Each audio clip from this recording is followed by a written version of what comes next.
Ayan guys, wala pa rin kami ilaw.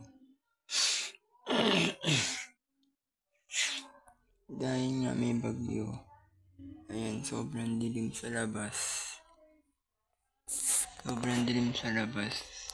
Ayan, sobrang dilim sa labas guys. As in, madilim talaga siya. As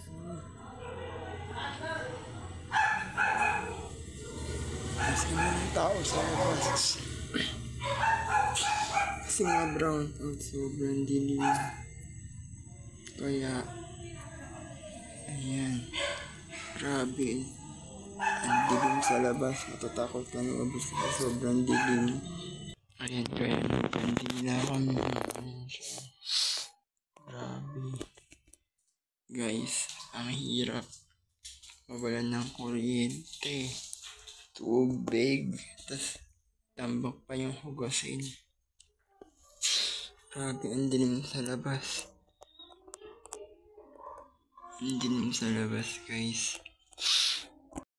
So sana lumisa yung bagyo kasi ang hirap ng pinagdadaanan natin mga Pinoy. So ang dami na salanta ng bagyo. So grabe tong bagyo na to. Ang dami niyang sinalanta. Sana okay lang po yung mga kababayan natin dito sa Pilipinas at saan man panig ng mundo. So sana okay lang sila. So samahan na po natin ang dasal, ang pananampalataya sa Diyos na malalagpasan din po natin to.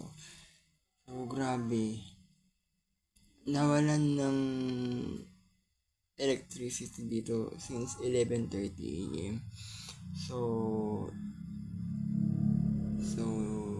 hanggang ngayon naghihintay pa rin kami kung magkakailaw ba kasi sobrang tagal na bago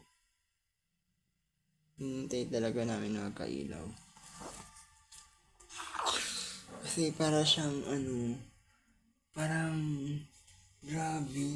Mga dito parang siyang ghost town kasi sobrang dilim ng paligid niya, walang ilaw. Grabe, nakita niyo naman di ba yung sa labas kanina? Sobrang grabe talaga. Hindi ko alam kung sino yun? Grabe. Sobrang ang dilim ng buong bahay, ang dilim sa labas. Hindi mo alam kung sana magka-kuryente na dito sa Bulacan. Hindi ko lang alam kung sa ibang lugar kung may kuryente kasi grabe. Sana magkailaw na para lumiwanag na ang buhay. So, magdasal lang po. Grabe guys.